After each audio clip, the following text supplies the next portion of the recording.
Salut tout le monde. On est devant un Bexis 3, la compagnie Bex qui fait aussi les Bexis 2, Bexis 5, Bexis 7, ainsi de suite.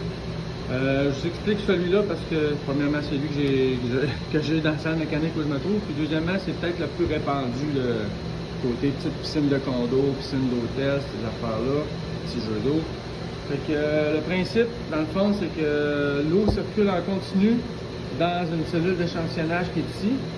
Cette partie-là, ça arrive dans la sortie du filtre sur le système de filtration. Puis la sortie qui est ici, ça se retourne sur la succion de la pompe de filtration. Fait qu'on génère comme un courant là-dedans, ce qui nous permet de pouvoir l'arrêter et l'ouvrir sans arrêter la pompe de filtration, puisqu'on est en parallèle, on n'est pas en série. Fait que l'eau, elle a un autre chemin à prendre, elle s'en va ailleurs, c'est pas plus grave que ça. On a la sonde de pH, sonde de ORP ici. pH bien entendu pour l'acidité de l'eau. Puis ORP, c'est qu'on va se fier à celle-là pour baser notre taux de chlore dans la piscine.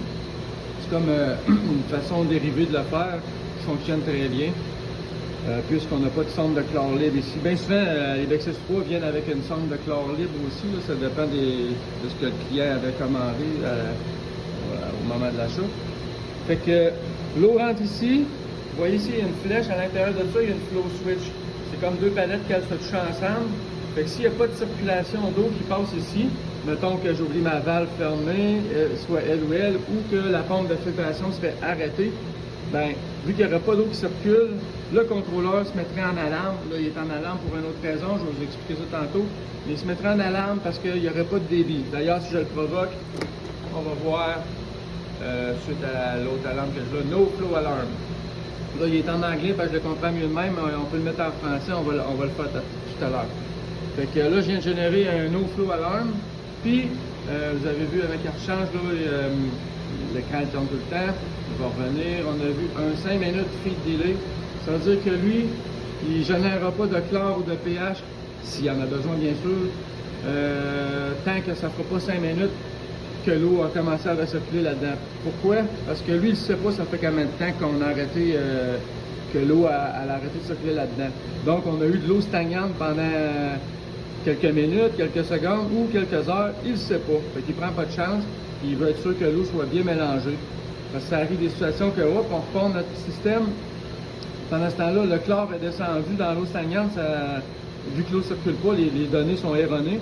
Fait que, en repartant notre système, il se met à chlorer tout de suite. Mais c'est pas vrai, la piscine était bien belle. Là. On l'a arrêté pendant 5 minutes seulement. Il n'y a pas de problème là.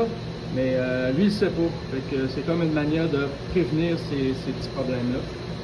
Fait que, on passe en flow switch. On arrive dans la cellule. Là, la vitessale, on est en pleine construction ici.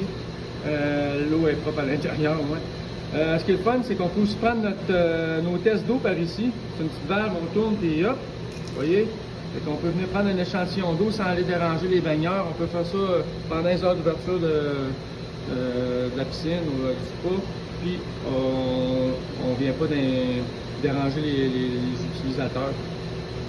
Les deux sondes qu'on va nettoyer une fois par mois environ, au besoin, si on veut que nos valeurs ont pris d'allure sur le Bex. On fait tout simplement la dévisser. C'est tout l'ensemble qui vient. Puis on voit le bout de la sonde qui est ici, là. La même affaire pour lui. Puis on vient brosser ça avec une brosse à dents.